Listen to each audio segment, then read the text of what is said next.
Good afternoon, Michael Malice here. Let that be your welcome for the next hour. Before we get started, I do want to remind everyone that the entire back catalog of Your Welcome is now available everywhere that podcasts are consumed, such as iTunes, YouTube, and so forth. And with us, we have a returning guest, one of my absolute favorite people, Aaron Berg, co-host of In Hot Water. You just launched your own show on Gas Digital.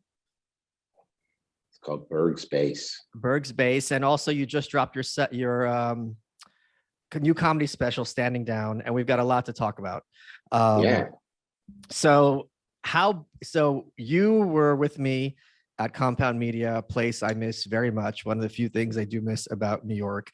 And you just recently you were hospitalized and you became an American citizen, and also you had this Patreon for the bodybuilders. Is that still happening? Yeah, it's still happening. Okay, let's talk about the health scare. So I saw on your Instagram, there were issues with you being in the hospital. What happened there? You jump to the same conclusion that most people who work out jump to, and you think, oh my God, he did too many of the wrong steroids within 1 week. I think that was the message I got from you was too much gear? Question mark. Well, here's the thing. You had just launched this Patreon where you're going to start competing again, right? You're a young guy, you're fit, you're in good shape. It wasn't COVID. We're youngish. For you to go to the hospital, it's got it. What else does that leave? Here's the thing. There's no answers at this point. So full disclosure, I have not done real steroids since I was 24. So you're talking 26 years. I've done some TRT, very low dose TRT. I've stopped injecting TRT because my mood swings were going through the roof. And I'm also an addict. So if I'm going at half a cc a week, I'm like, come on, 3/4 has to be better than half. And then all of a sudden I'm like, oh, a full cc has to be. And why once a week? Why not twice a week? And then all of a sudden you're like, oh, it's coming back. And you feel so good. But the lows are very low. Wait, you weren't running an AI also? AI? And was that aromatase inhibitor? No, on that test, I took the Clomid for a while. If you haven't done Clomid, do not do Clomid.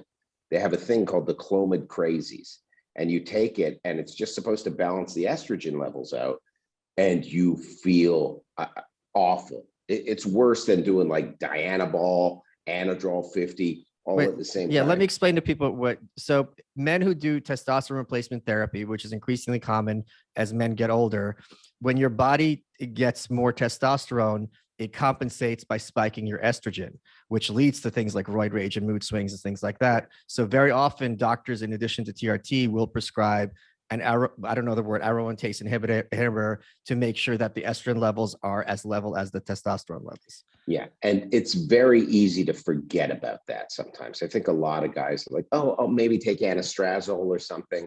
And then if you run out, sometimes you just run out and you're like, I got tests around the house. I don't really need it. And that happens. But I've been on Androgel and my levels are not high, but they're not low. Do you know what your current testosterone levels are? No, Do you get them checked? I got it checked a few months ago. Yeah. What were you at a few months ago? Do you want to say? You don't have to say. I don't remember. It was just good. I mean, it was was good. He's like, that's good did he say for your age or for where you should be at? I don't. There's a whole other thing I'm doing in Honduras. I'll tell you about that. Another situation. Yeah. Human trafficking. Kind of. So, so I'm on Androgel. I'm like in the 400 range, which is okay. It's not that high. If I inject test, I go up to the 600s. Point being, this was not steroid related. I've been working like a monster, like you do, like so many other people do. And I provide for a family, and I have, I moved to Jersey. I have a nice house. I have a boat. I have a golf membership, a tennis. I got a lot of stuff I have to pay for. So I got to work all the time. So I work like 18-hour days. I produce shows. I do my own shows. I now have 4 podcasts that I do. And I guess it just got to me. We're in Chicago doing Comedians at the Compound, where I do everything. I organize the venue. I organize the cuts. I organize how much the comics get paid. I organize the transportation, the hotels, everything. And I have people that help, but I oversee the whole thing. And I got home And I go, oh, let's have a bite of pizza. Didn't eat that bad in Chicago. Had a few pieces of deep dish. I'm like, it'll be a cheat day. Still trained, still did everything. And then I just felt like I was having an allergic reaction. Wife takes my blood pressure. It's high. And I'm like, oh, that seems high. And then we start Googling high blood pressure. And then you're like, oh, that's like hypertension. Oh, that's almost stroke. And then it keeps going up. Ambulance comes. First, a cop showed up. I'm making jokes with him. Ambulance comes. They get me in the ambulance. They're like, you're 200 over 140, which is like, that's where you stroke out. If I would have just gone to sleep, which was my instinct, it's like, I'll sleep this off. I would have had a stroke in my sleep. So they took me to the hospital, 200 over 140. What do you do? Are you active? Do you exercise? And I'm like, yeah, I do this.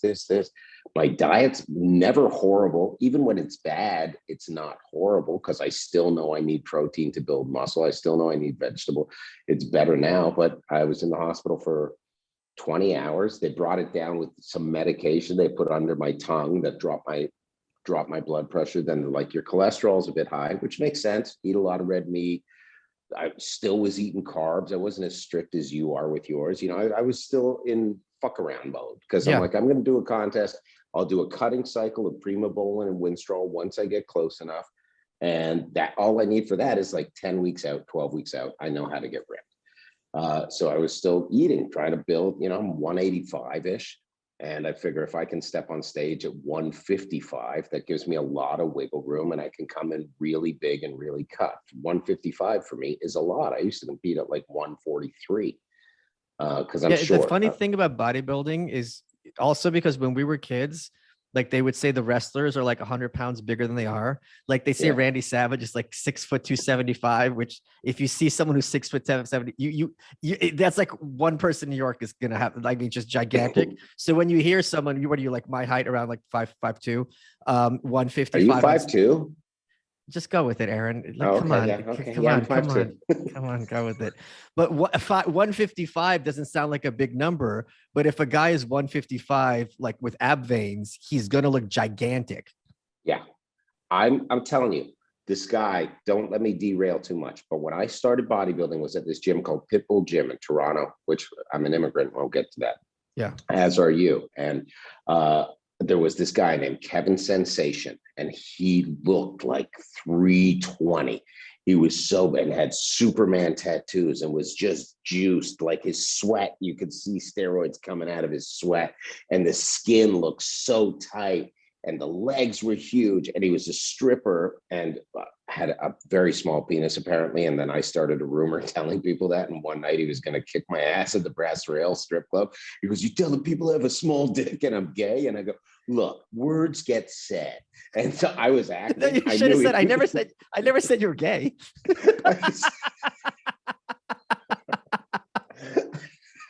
No, I never said you were gay. Someone else wrote that on a bathroom wall. And then I go, words got said. I go, what do you want to do? You want to take this outside? Either you're going to make a mess of me or I'm going to make a mess of you. Either way, I don't care. And then he goes like this. This is the first time I knew I could make a living as an actor. Michael, he goes, whatever, who cares? Don't worry about it. The guy would have made a fucking mess of me. Oh, yeah. Goes on years later to become like a UFC fighter, very low ranked in Canada, but an absolute monster. Guy roid rage, had a bunch of pit bull. He'd just walk up to cars and put his hand through the cars. This guy was a nut job. Point being, I saw him the first time I went to this gym, and I was like, there's no way I could ever look like that. I would dream of looking like that. And then 4 years later, we were at the Fox's Den where he was stripping. It was the night before the provincial championships. And I went in and I was shredded. I was 139. He weighed 225. And I stood next to him. Michael, he could not stand next to me. Yeah. He looked fat. He looked bloated. And I was just like, I'm 115 pounds less than him. And I'm hitting ab shots like this. And it was just embarrassing for this guy that I had built up in my mind as this god to stand. And they're like, I can't believe you walked into his house and made him look that dumb. And then sure enough, the next day, he's drinking milk the night before the contest. He killed himself. And he left a note. I hope no one finds out about my small penis and my Yes, I was gay for Aaron Berg. It It was insane. So I'm worried, and I was in the hospital. My wife Wait, thinks can we? I'm gonna die. There's something I want to point out that you just said because you and I both have body dysmorphia. Mine's kind of resolved itself, but Yeah. like the things that you get in your head before you start fitness are so skewed from reality. I'm sure a lot of people listening to this who are like around our age remember seeing like Mark Wahlberg in the Calvin Klein ads, and thinking to themselves, I could never get that physique. And then once you get into like fitness, you're like, he's got a good build, but to say it's like unattainable or superhuman is just ridiculous. People don't know the level of work that goes into it. And you know now, it's consistency. Right. It's purely consistency, and it's not a guessing game. It's a science. So whatever diet you pick, I know you and I are not on the same diet. I know whatever you're doing, it works for you. Whatever you pick, you do that. And you continue. And over time, that's where the consistency starts to show. People will do it for a month and be like, I can't, this isn't working. And they don't understand that it's not that quick. You know, the longer you stay on something, the better you look, or you go, okay, I'm plateauing with this, time to change it up. Yeah. And it is a science, and you have to constantly be aware of it. And people, body dysmorphia is just this thing. Yeah, it's a real thing, but it's also, it affects so many other areas of your life where it's like aspirational to want to look a certain way. So I said to my wife when I came home from the hospital, I go, I'm obese. Look at me. It makes sense that I should be in the hospital. And she goes, you're not obese. I go in the next day, Michael, and I'm off season. I go to the doctor. I go, can you tell my wife what obese means? And she goes, well, it's a certain percentage of a BMI. And I go, tell her the number that obese is. And she goes, 30% clinically. And I go, what am I right now? And she goes, 29%.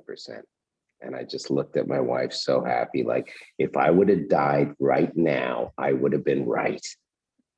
Other people don't get it. But do you know what else is funny? If your wife told you that she finds your build attractive as it is and that you look great, part of you would want to argue with her and tell her, you don't know what you're talking about. You shouldn't be attracted to me, which makes no sense. But it's absolutely right. What are you, stupid? Do you know how good I could look? And all that goes through your mind is like, oh boy, I should be dating a 24-year-old dumb girl that doesn't know anything except body image. But it's also like as if the only person you're allowed to be attracted to is Chris Bumstead, right? And anyone else is just disgusting and should kill you. It's just such a skewed perspective, telling people that they're wrong to be attracted to someone who has a perfectly good build. Yeah, but it's not perfectly good. You know, when there's fat hanging over the backside of your underwear, even if it's water retention, you're like, oh my God, it's repulsive to you. It's repulsive. And then, God forbid, you're not flying first class one time, and then like one of those two-seater people comes up next to you and just stinks, and you're like, oh, I'm not that, but I know if I took my clothes off, I'd be as disgusting as that person. Guys, we got a different kind of sponsor for this episode. It's the Jordan Harbinger Show. It's a podcast you should really be listening to. Every day, someone tells you just have to listen to some podcast, and you nod and say, sure, you don't listen to it. Don't let that happen here. Jordan Show, which Apple named one of its best of 2018, is aimed at making you a better informed, more critical thinker so you could get a sense of how the world actually works and come to your own conclusions about what's happening, even inside your own brain. Because each episode is a convo with a different fascinating guest. And when I say this something for everyone here, I mean that. One episode, he's talking to a hostage negotiator from the FBI. Another episode, it's a cinematographer who discovered a lost city in the jungle. Jordan's always focusing on pulling useful, practical insights from his brilliant guests. Not talking about pop psychology or some self-help stuff. The episodes are loaded with bits of wisdom you can use to change your mind and improve your life right away. And if that's not worth checking out, I'm not sure what is. I know it isn't, and that's part of the problem. Total waste of time. We really enjoy this show, and we think you will as well. Search for the Jordan Harbinger Show. That's HARB as in boy, IN as in Nancy, GER on Apple Podcasts, Spotify, wherever you listen to podcasts. And the URL is jordanharbingershow.com/subscribe. On Apple Podcasts at jordanharbinger.com/iTunes. And if you want to learn more about Jordan, interesting guy, go to jordanharbinger.com/about. Guys, Michael Malice here, and I'm excited to tell you about Sheath's underwear, newest underwear, the limited edition Malice designed Dynamite pair. Use promo code Malice. You get 20% off at Sheath Underwear. What makes Sheath so unique is their dual pouch technology. One part for one part of your male anatomy, another part for the other part of your male anatomy. It's the most comfortable underwear you'll ever wear. And I say this because I'm in Sheath 24/7. That's right. Even though in the shower, I'm in my Sheath. Support the underwear that supports you. To go to sheathunderwear.com and use promo code Malice to get 20% off. And you can get the new Malice pair. Dave Smith doesn't have a pair of underwear. No one wants that. Let's get back to the show. Wait. So you get out of the hospital. Yeah. I go home and I'm still not 100. I mean, I'm back to doing shows and stuff, but it's like even a day like today where I have to cram a lot of stuff in, I start to get anxious about that now. And they gave me Xanax. I don't know if you've ever tried that. Have you ever tried that? It's like an anti-anxiety med because if my anxiety goes up, then my pressure goes up. So I'm on pressure meds, cholesterol meds, and then they give me this other thing. And I'm like, this is very addictive. I'm like, I used to be an alcoholic. And so I was trying to joke with her. I had a mask on because in Jersey, you still have to wear a mask like 3 weeks ago in the doctor's office. And I said, she goes, I'm going to give you Xanax. I'm like, I'm an addict, but it should be okay. So I just take them and crush them up and then snort how many? And she goes, no, you what? And she pulled her mask down. I go, I'm joking. So they gave me that. It wasn't joking, it was foreshadowing. This is how it ends, lady. I don't know if you know me at all. And now, so I've changed my diet. I'm eating way healthier. I've already lost like 7 pounds and I feel tighter and I'm losing all Can you still push hard? I would think that at the gym, you're scared that when you go for that heavy deadlift that you're going to kill yourself. Like your brain is going to have that fear. I haven't gone that heavy yet. Okay. But I will tell you this, days I don't lift, if I just have a cardio day, my pressure does not drop as much as the days I lift. So when I was taking my pressure 6 times a day because I'm compulsive, I'm like, got to check it. As soon as I would go to the gym and lift, and my wife's like, do not lift weights. You can do so. I'm like, I'm not going to listen. If I listen to you, I'd still be fat.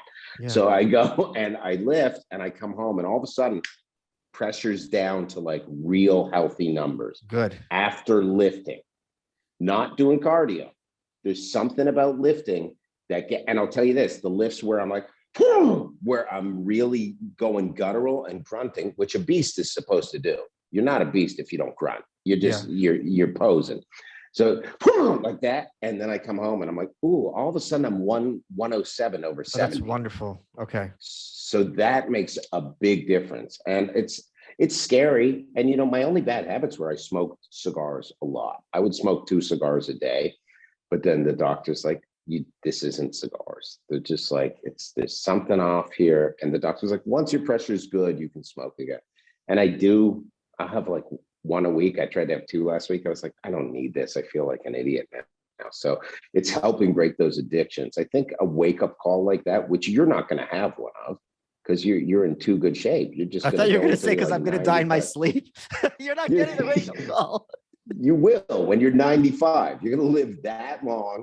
And that's scary. That goes to your head.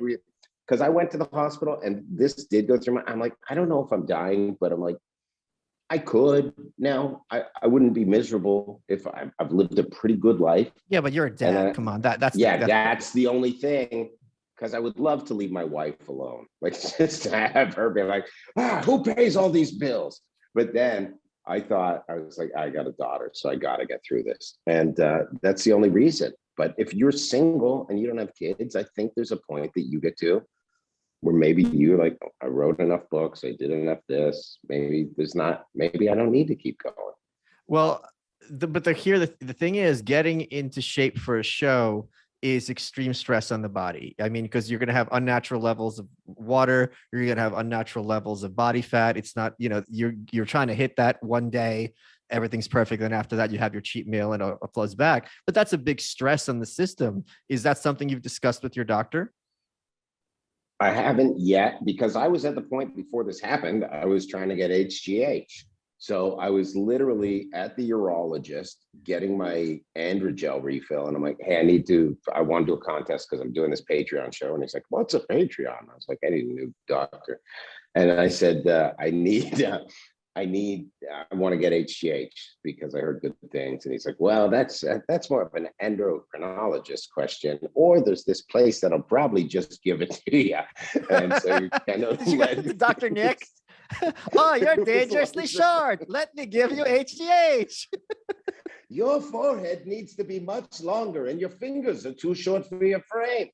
That's what HGH does, right? You've heard the rumors, like your fingers just start growing and your forehead. No, they don't. No, you're wrong. They don't get longer. They get thicker. So if you look at the biggest bodybuilders, their hands look really crazy because their knuckles get wider.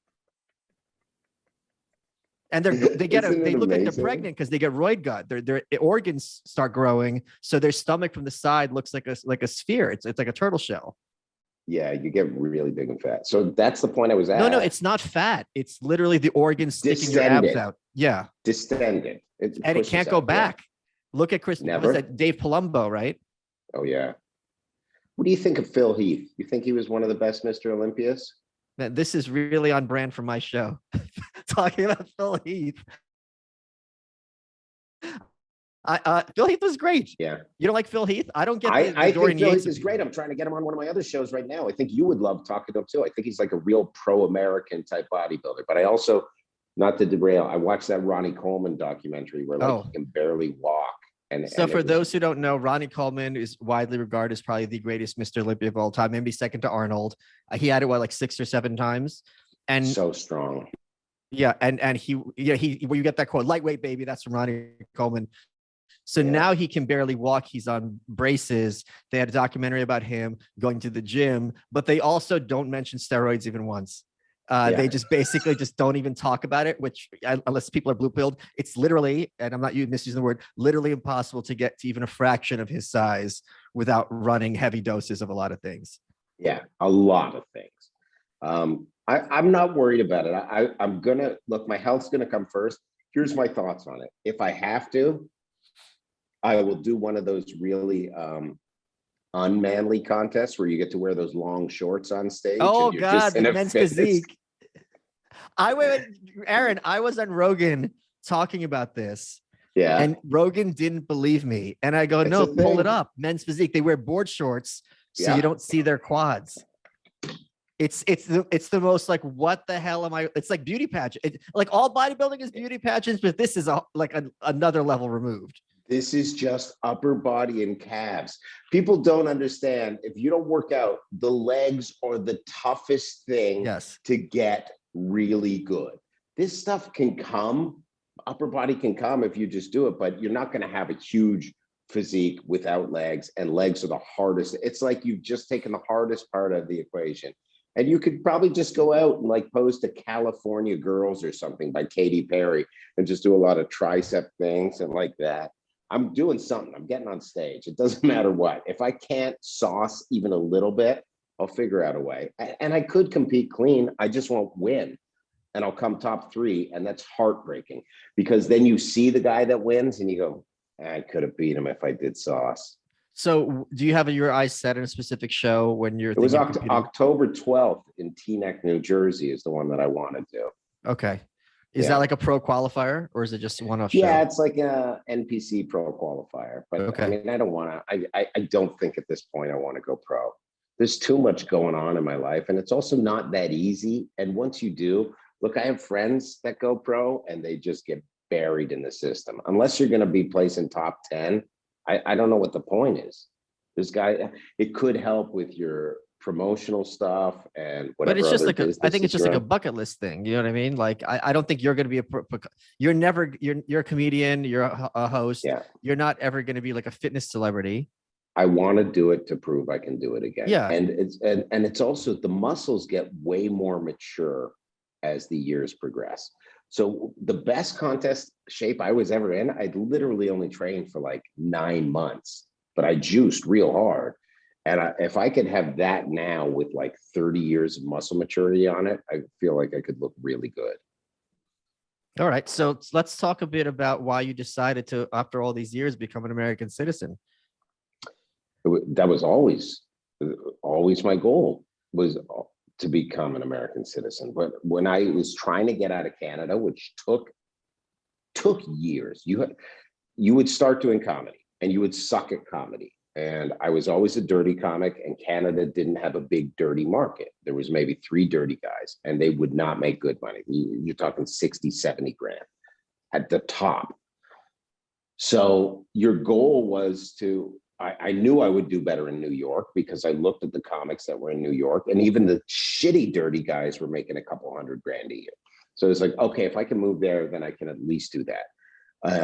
So you start to apply, and you're like, how do I move to the States? And they go, okay, well, first you have to apply for an O1 visa. That's a visa for someone of extraordinary talent.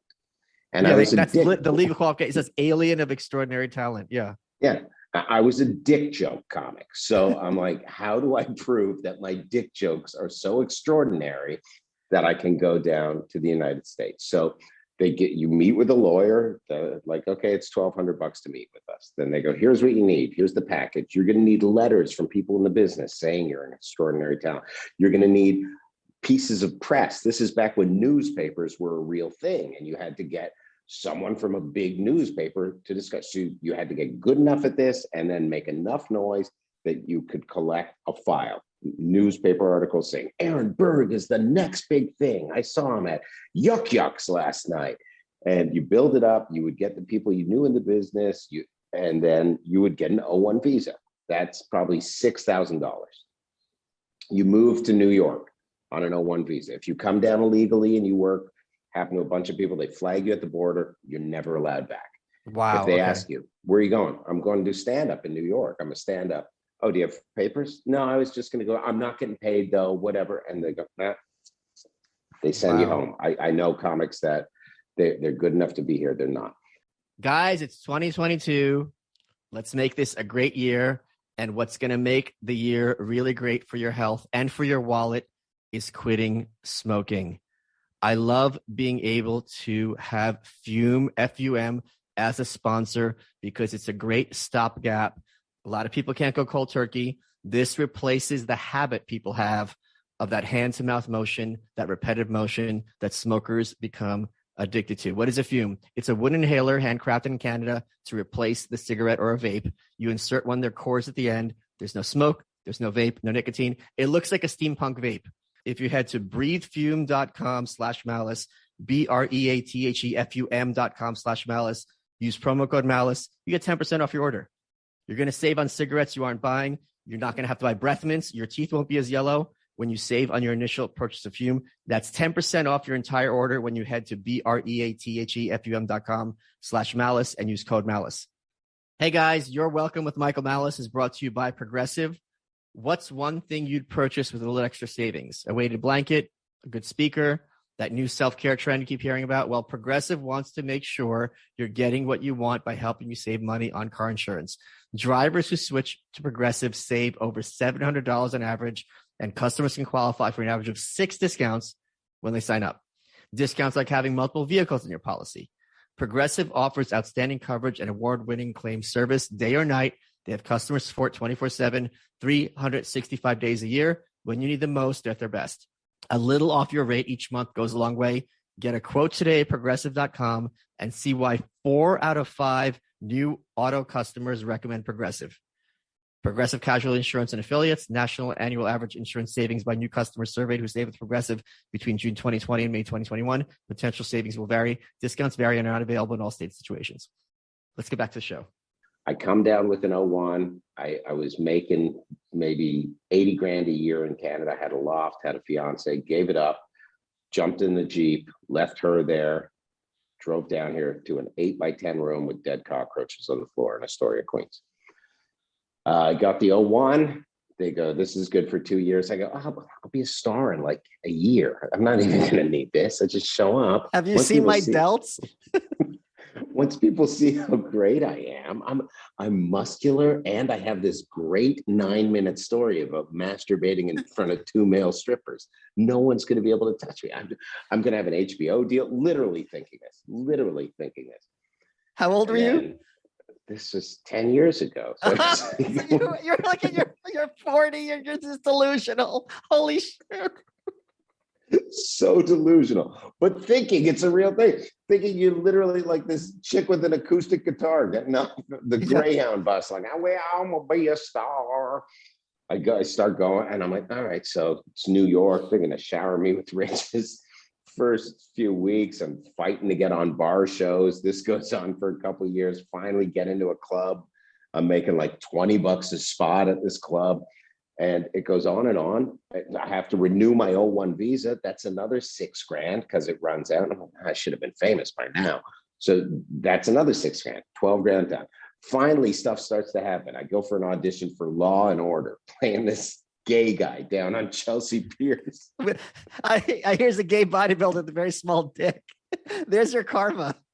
I'm walking, and the line is like, literally these cops come down to bust all these gay guys on the Chelsea Piers. And I'm like, oh my God, cops. I say something like that. And the guys in Law and Order go, amazing. And I'm like, this is it. I'm finally going to be a straight guy that makes it as a gay star.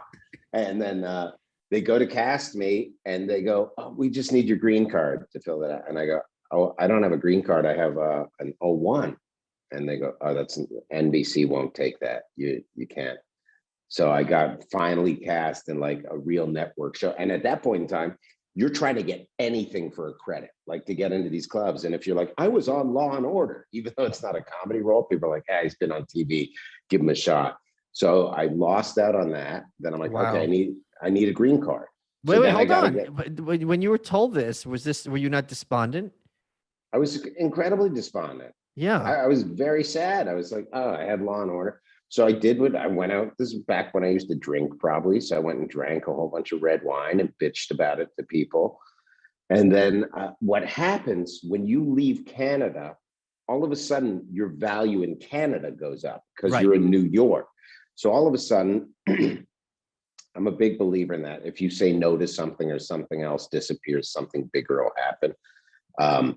What happened was I saw they were doing this show in Canada called 24-Hour Rental, and it was this dirty, edgy Sopranos type comedy. And I was like, I got to get in for this. And I talked to my agent back up there, and I go, yeah, I'm a big like New York guy now. Have them fly me in. She's like, they're not going to fly you in. If you want to audition, you have to pay for it yourself. I was like, all right, but when we negotiate, if I get the part. I flew myself in twice, and then I got this role. So I had like my first series regular, like a series lead. And I went back up to Canada and shot that. And it was this great show. And then that gave me enough money that I came back and I was like, I got to get a green card now. So I hired a lawyer here, got the green card. That took years. And while you're waiting for it, you can't leave the country. You can't go work anywhere else. So it's like, I'm going to stay here, make it happen. And you can't, can you go on like you can't go on like a vacation? No, you can't go anywhere because you have to stay in the United States while you're waiting for your green card. Wow. And that's like a 6 to 8 month chunk. So I couldn't go work Canada. Okay. So I just had to batten down the hatches, work really hard in New York. And that's obviously when shit started to happen, when I like locked myself here and I was like, I got to figure out how to make it. And that made me a better comic because I got rid of all my old material. I started doing nothing, which then evolved me as a really good crowd work comic. And then allowed me to go on stage with complete uncertainty, which is why now I can actually talk about events in the world and be funny about them. But that's the whole evolving process. And then I was like, I got my green card right before I got married. And everyone says, that's stupid. You should have just married your wife for a green card. I didn't want to. It didn't make sense. The rule is after 5 years of getting a green card for work, you can become a citizen.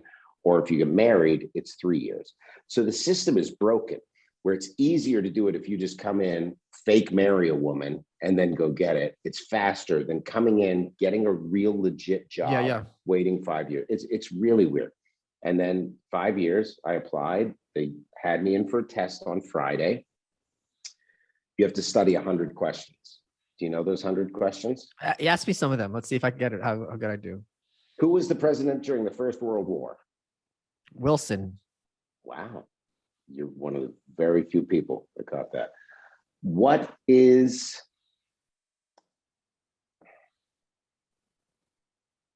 are the two major political parties in the United States?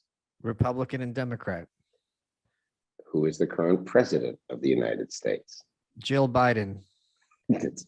I so badly wanted to just look at the guy, not break eye contact, and go Donald J. Trump. Yes. You will see when we reclaim the Capitol on May the 18th, and Q Yes. will rise again. Next question. Okay. What are two national holidays? July 4th and Christmas. That's correct. What did Martin Luther King Jr. do? He fought for civil rights and gave the I Have a Dream speech. And cheated on his wife with several women, but you're not supposed to say that. What was Susan B. Anthony famous for? Fighting for women to get the right to vote. You're nailing this really easily. Who can veto bills? The president. Yeah. Name two positions in the president's cabinet. Secretary of State, Secretary of Treasury.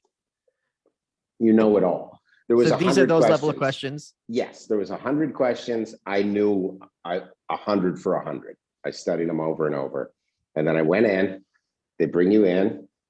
They called me an hour before and go, we have to cancel. And here's what Gino Visconti says. He goes, maybe this was part of the test to see how bad you wanted it. They go, I go, well, why? It's been years and I've really wanted it. I felt very American for a long time. There's so many things about America that I love. The dream, the fact that you can come here with nothing or just $7 million your father gave you and, work your way up. But the whole dream, and that's what I grew up on, was that you can do whatever you want and I can say whatever I want. And I know I'm choosing my place in it, but I have freedom to really be me. And so I go, but I've been preparing like for years. And she's like, I'm sorry, we're short staffed. That's literally what they said. We're short staffed. Like, why don't you hire some of those illegals? No, so then who else was short staffed? This gay stripper I knew. He's so big. I'm gonna try and find you a picture of this. He would have made a mess of me, Michael. Like would have just been pummeling me while I wept and said, I faked how good I can fight. I was a brown belt in Taekwondo. Oh. It's mostly just patterns. None of it has any effect in that's just real flipping fight. people. Yeah. Yeah, well, that's Hapkido too. Oh. So then I go, but I need to, I canceled work for this weekend. I work on weekends. And she's like, I'm like, I'm already on my way there. She finally goes, if you can get here in an hour, we'll have you. I get there. Wow. I go in, this guy comes out, very lovely Asian and he goes, man. wait a minute, look how fat you are. You're an American. Confirmed. Oh, you're almost obese. You just missed it by 1%. Sir, can you go shovel 3 hot dogs down your throat and come back in? Wait a minute. You're not wearing Crocs. You're not an American. Show me your medical bills. Hey guys, did you know that refinancing your credit card balances can lower your interest rate and save you money, and you don't have to be a financial expert to do it? Get a fixed rate credit card consolidation loan from Lightstream, and you could save thousands in interest rates. Rates start at 4.9% APR with auto pay and excellent credit. The application is 100% online, and you can even get your money in your bank account as soon as the day you apply. You could get a loan from $5,000 to $100,000, and there's absolutely no fees. Just for my listeners, apply now to get a special interest rate discount and save even more. The only way to get this discount is to go to lightstream.com/welcome. That's lightstream.com/welcome. Why are you wasting money paying interest rates when you can combine them and save and give yourself peace of mind? It's subject to credit approval. Rates range from 4.9% APR to 19.99% APR and include a 0.5% auto pay discount. Lowest rate requires excellent credit. Terms and conditions apply, and offers are subject to change without notice. Visit lightstream.com/welcome for more information. You ever feel like you're being followed around the internet and maybe advertisers know a bit too much about you? So our sponsor, IPVanish VPN, is here to help you take back your privacy and help you become anonymous on the internet. What is IPVanish? It's a virtual private network, a VPN for short. It's an important tool that helps you safely browse the internet. You can use a VPN on your computer, tablet, phone, anywhere you stream media. When you use a VPN, all your data is encrypted, what you're reading, what you're searching, what you're watching, whatever it is you're doing. That's important because whatever it is you're doing isn't anyone's business but yours. For listeners to the show, IPVanish is offering 65% off the annual plan. It's only $375 a month. IPVanish is super easy to use. Turn on with one click. It runs in the background to help protect you while you're browsing the web. If you run into a problem, no worries. IPVanish has 24/7 support by email, chat, and phone. All you have to do is go to ipvanish.com/malice. Use promo code malice. That's MALICE to get 65% off. Their annual plan is only $44.99 for the first year with our discount. This is the time to sign up because with our discount and their current promotion, you get a VPN for 65% off the usual offering. IPVanish is the best of best. They've got a 4.7 out of 5 on Trustpilot with more than 6,000 reviews. So remember, it's ipvanish.com/malice to get the deal and start protecting your online anonymity right now. Let's get back to the show. By the way, my medical bill came for the ER. Take a guess. Didn't you put on Instagram or was that for something else? Yeah, but do you remember how much? Was it like 15 grand? $19,000. They did a COVID swab in the hospital. $1,300. Are you actually going to pay that? The insurance pays it. I don't have insurance. I have a health share program. What does that mean? Touch it. It's this thing like a no, but what does it mean about the money, the bill? What is that? Are you paying for it then? I called the hospital. I go, here's the deal. I can't give you $20,000. And I got a family to support. I can't.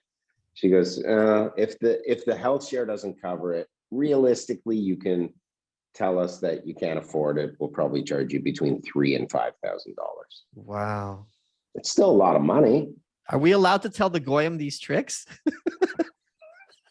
I don't think that they know that. And I think that they just let their credit get ruined. Yeah. And that's what would happen is people think medical bills can't screw you up. But once they pass it over to collection agencies start coming for. I dealt with collections when I was broke, when I was younger. It's a nightmare to deal with. I go in, this very nice Asian man. I'm just imagining you when you're under collections because you're broke and they call up and they go, "Hi, may I speak with Aaron Berg?" You're like, "Oh, is this Hollywood? It's about damn time." I'm assuming you saw my 9 minutes about jerking off in front of those strippers. Look, just to be all cards on the table, I finally have my citizenship so I can play that gay man by the Chelsea Piers. I've been rehearsing it every night, waiting for this call. I'm a real method actor. Also, I caught gonorrhea in my mouth. Now, let me get it. He brings me in, Michael, and he goes, "Okay, is this your name? Is this blah, blah?" And then asked me, you got to get 6 out of 10 right. Asked me the first 6. I nailed them all. And then you have to write a sentence down. And any sentence? No, he tells you because he goes, by federal law, who can vote? And I said, citizens 18 years or older. And then he said, okay, write down citizens can vote. And then he goes, okay, thanks. And then they go, do you want to do the ceremony today? And Oh, okay. And I did went you in get all and did it. teary-eyed? Because this is a big deal. Yeah. My wife, Christine, goes, she goes, but I'm not there. Can you do it? And I go, no, I'm going to do it now. I don't want to come. So I go, I'll FaceTime you. And you're not even allowed to do that. But I just FaceTimed her and brought her in and kind of hid her under the oath of allegiance paper. And I keep moving it and looking at it. Yeah, I cried. But I cry often. I'm a very emotional man. I cry. That's because your estrogen. estrogen's through the roof.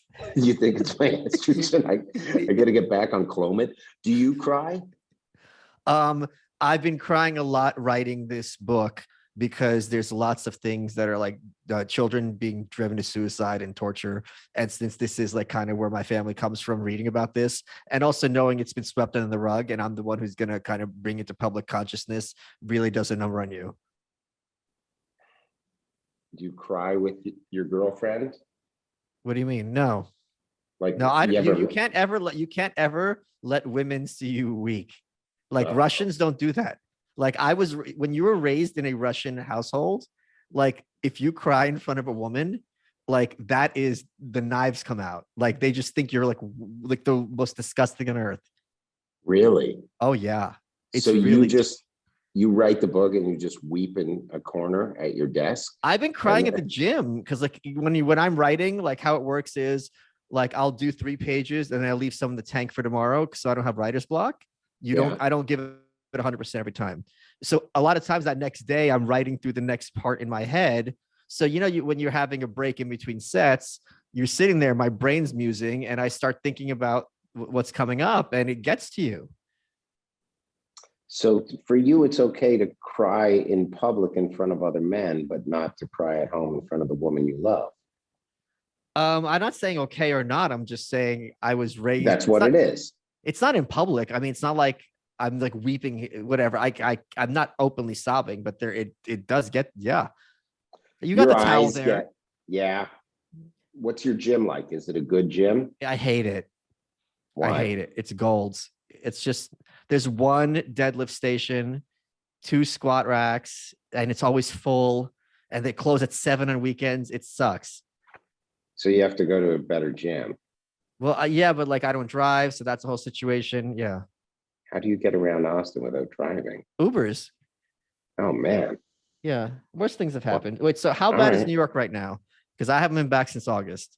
If you turn on the news, it's bad. If you go outside, it's bad. Okay. I haven't had, there was 25 shootings here this weekend, which, that's a lot. Yeah. I mean, it's getting up there. I mean, Chicago is typically, you'll get like 60 in a weekend, it's bad. There's a lot of crazy people. I went to get a salad before. They just let a lady steal and walk out, like just stuffing stuff in her jacket and walking out.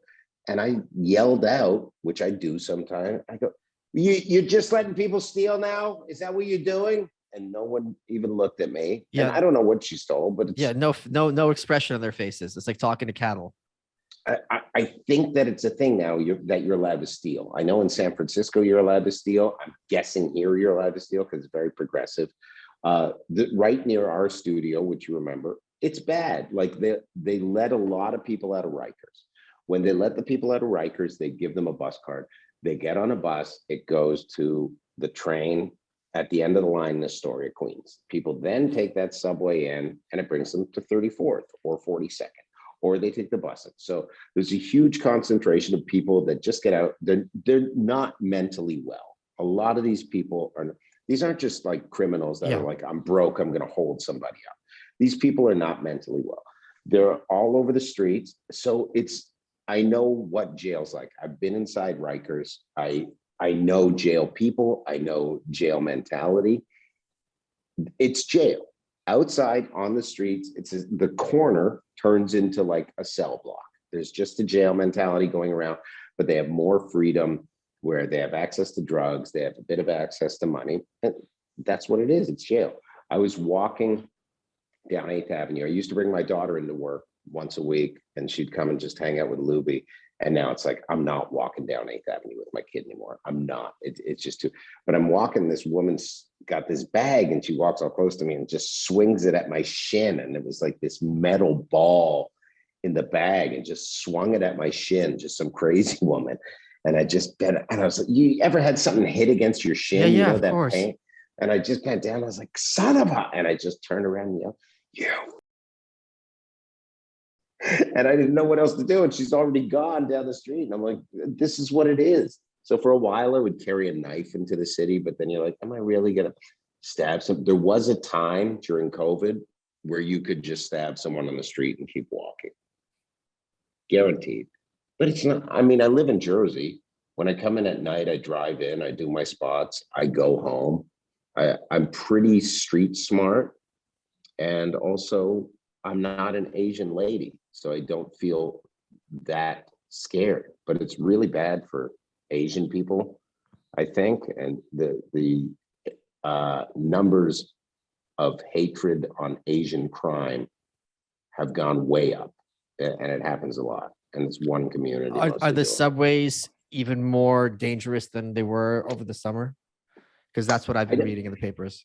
I haven't been on, but okay. I've been on a couple times. If I go down to gas from here, it's awful. It stinks. It's disgusting, but that's how I always remembered it. Yeah, the smell wasn't the issue. The issue was the danger for me. Yeah, I don't feel in fear ever. Okay. And I'm pretty, I wanted to say big, but I'm not big. I'm very short. I notice a lot of heightism lately. People that are taller than you really feel like they can just stand in front of you. That never used to happen. Short people used to get more respect. What are you, Ronnie Dangerfield? I don't get any tall respect, Michael. That's the worst impression of anyone I've ever heard. Ooh, my wife is a whore. That sounds more like Anthony than Ronnie Dangerfield. I'm dead.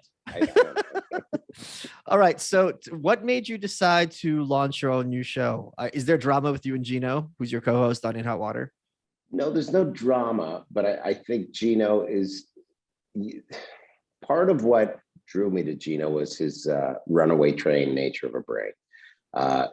He's very caught on COVID. He loves talking about COVID, and he presents many salient points on COVID. He also loves talking about race, and I just think that I think I took on another show because I want to broaden my base. I want to have more people see what I do, and I also want to be able to do different stuff. I feel like creatively, you always have to reinvent yourself. That show, In Hot Water, is the funniest show around because Garrett and Steve are hilarious, and Gino is such a good guy to play off of. But I also needed to broaden. So it was either I'm going to do something else or I was going to leave that show. So it's like, okay, I'm going to do something else and I'll do these things. You did it for a while too, where you're doing two things and then you go on to do another thing. And that's the nature of what we do and the nature of art. I think if you grow stagnant and you're just repeating stuff, what's the point of doing it? And I want the conversations to go deeper, and I want to be able to talk to different people. And it's also because of what we do, it somewhat limits who the guests on that show can be. You know, not everybody's as ballsy as you or willing to just eat a whole bunch of cream eggs within an hour and a half span. And if you haven't seen Michael do that, it is a sight to behold. I think it was 13 and a half. What Aaron's referring to is I own cadburycreameggs.com, the URL. It's probably my favorite food, but it's the kind of thing where it's really quickly becomes diminishing returns. So like the first one's amazing, the second one's good, but after a certain point, you're definitely getting the diabetes. So they had fans who had sent them in boxes of Cadbury cream eggs, which I would pilfer on a regular basis because everyone else correctly thinks that they're too sugary and disgusting. So we had a challenge to see how many I could sit down and eat in one sitting. And it was fear factor and it was rough because the texture gets to you. Because also chocolate itself is oily and it's, you know, if you eat enough of it, so that texture starts to get to you.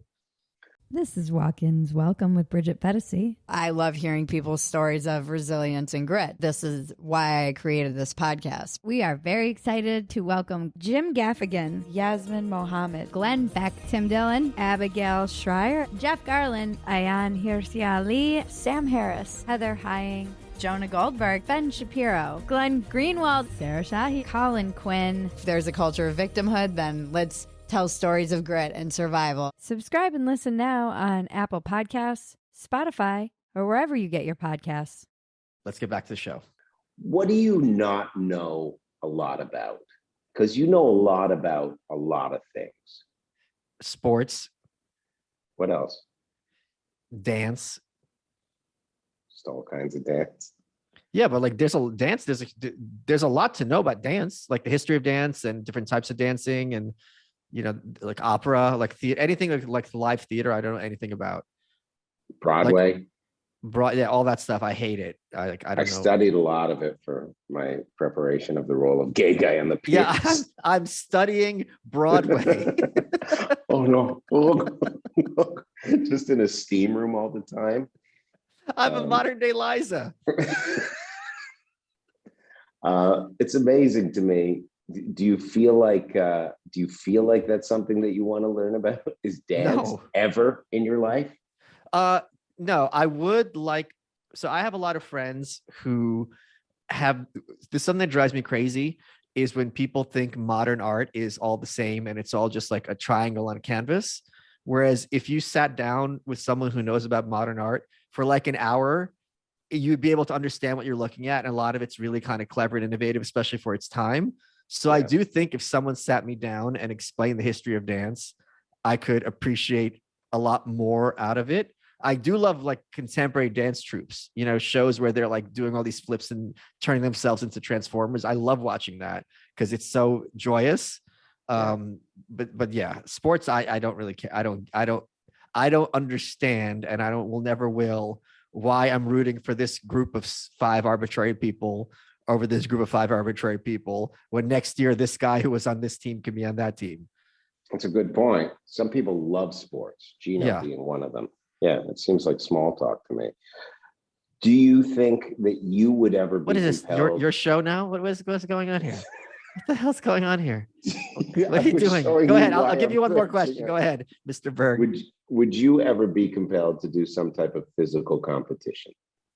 Oh yeah, I could probably because it'll be the kind of thing. I mean, getting ready for my underwear modeling thing was something in those lines. So if it was something I would have a chance of doing okay at, I think I would be up for it. Okay. But I don't know how to ride a bike. You know, I don't know how to drive a car. So I'm really bad at a lot of stuff. It's fun. Did you ever watch Kenny versus Spenny, which is another Canadian show? I've just finished watching the whole series again. Kenny Hotz was supposed to do the show. He canceled a couple of times. But like that, I like that show. So if people don't know, they should watch all the episodes. They're on YouTube. It's 2 friends who compete against each other, and whoever loses every episode has to do humiliation. And some of the contests are much crazier than others, like who can wear a dead octopus on their head the longest, or who can gain the most weight in like 3 days. Yeah, we had Kenny on in Hot Water. He's very fun. You should have him on. He's great. Back to your show. Yeah. Okay, so tell me about your new special. Like, was it the thing I would be concerned about is because COVID was such a thing with regard to stand-up comedy, and it devastated a lot of clubs, and a lot of comics didn't know what to do with themselves. They're kind of putting on Insta stories or trying to make content, trying to do workarounds. I'd be worried that a lot of the material would be almost like dated immediately. Some of it, which is why I wanted to put it out. I didn't want to sit on it. It's Aaron Berg Stands Down. It dealt with, COVID and the crumbling of New York, which not a lot of people had done. And then the rest of it is just really fun stuff, and about me moving to Jersey out of New York, and me getting a handgun, and the racial stuff that's happened in the past couple of years. So that kind of stuff is evergreen. The COVID stuff that I covered was mostly just, how dumb the masks were, vaccines. And then we did some stuff on Governor Cuomo and how everybody loved him for 2 years, and then found out he was just some creepy old gropey ginzo. Who's a murderer. Yeah, murdered thousands of people. Yeah. Yeah. Isn't it amazing that all these women were so in love with him and made him a sex symbol? Well, I mean, that's how it works. Like Richard Ramirez, all these like serial killers in jail, Ted Bundy, they're getting laid left, right, and center. I love calling him a serial killer because nobody else would do that. Oh, you said that in your act, in your set? No, you did. Oh, yeah, it's true. Yeah, nobody else calls him a serial killer. Well, he is. They'll just say these are institutional deaths that were accidental and an attempt to protect the greater good. That's how it's not accidental when you force them into the one community where they're the most vulnerable. Yeah. It's if you're going into the special ed class and you're throwing marbles on the floor and all the wheelchair kids are falling out of their wheelchairs and cracking their heads open even with their helmets, that's not institutional failure. You're an evil person. Yeah. Why does nobody understand that? Because they were so scared, because people were so scared that they said, no, this is what we have to do to keep everybody safe. I think no one understands that because the media discourages people from asking questions. And also Americans have a very naive idea that if someone is an evil person, they're banging the table and they have a mustache and they're talking some weird language. Evil people are, they're going to have horns, or they're going to be super creepy looking. They're not going to look like the guy on CNN. You know what I mean? He looks and he makes little jokes about The Godfather. That's not what evil looks like. That is really this very American idea. Why are they driven into politics? What makes people go into politics? Well, because it gives them power, and he gets some respect and status, don't you think? Okay, so here's what I can't fathom, because to me it seems sociopathic. It is sociopathic. I make a good living. you get to a certain point where you go, this is enough money. Sure, it would be nice if I was taking private jets everywhere and do it, but I don't need that because I'm somewhat of a realist, although I'm an idealist. I know this. Why do these people have this thing in their brain that they have to accrue so much power that it affects people's lives in either a city or a state, or God forbid, an entire country? What makes them that sick? I think because you and I earned our money and they have not earned their status and power. They are just there because a bunch of people who they don't respect, who they lied to, vote, and then you lied to them, voted them in. So you have to basically keep running, or else your conscience would catch up to you in the event that you have a conscience, which I think most of them don't. They don't. And I got to tell you something else. There's no way in hell that Andrew and Chris Cuomo don't have major daddy issues if their dad was the governor for that many years. Well, I'm glad that I'm here on your show, because as a new American citizen, I will now be running for Congress in New Jersey. And I would like to ask for all of you to support me. I don't know which district yet, or I don't know how any of this works, but I want to be a politician. I think that's a good. I think you got a great. God, that smile. That's like the face on Coney Island. Just pure terror. Hey kids, do you want to feel fear? Come on over here to Congressman Aaron's house. We're gonna have a whole carnival day. Have you been touring at all? Yeah, I'm back on the tours. I was in Nashville a while ago. I'm gonna be in Austin in May. We should catch up. Oh yeah, drop me a line. I'll throw you a little event. End of May, and Anthony's coming down, and where's Chicago? Yeah, I'm back. Going to Atlantic City. I'm bumping around once or twice. Did you ever get COVID?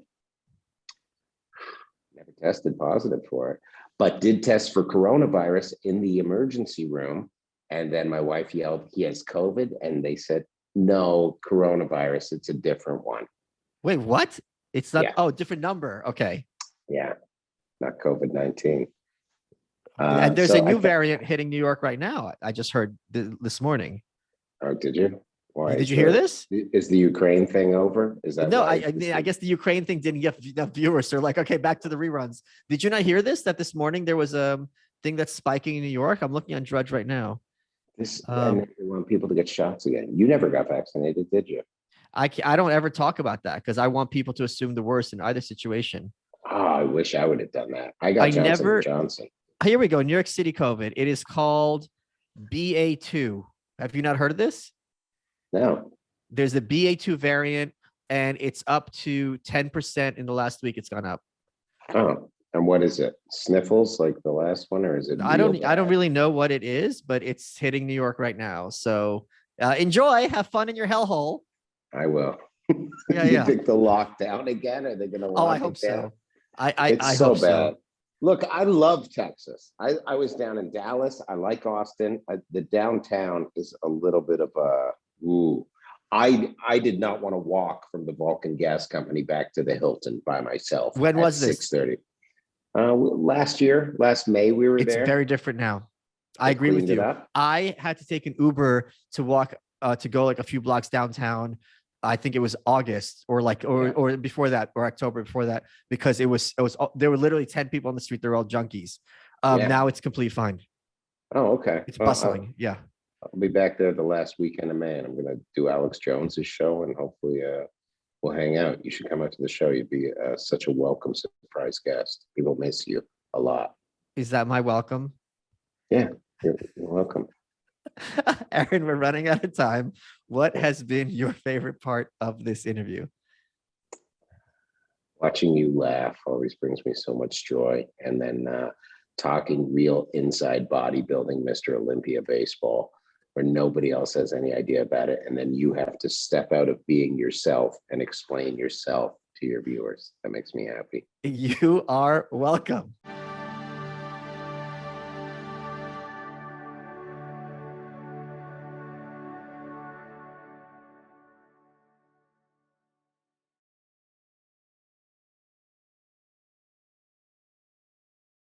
Watch Yellowstone for free on Pluto TV. All this weekend, Pluto TV is streaming a marathon of seasons 1 to 3 of Yellowstone, the show The Wrap calls a smash hit series. Pluto TV also has hundreds of channels and thousands of movies and TV shows like Mission Impossible 3, Gladiator, CSI, and more.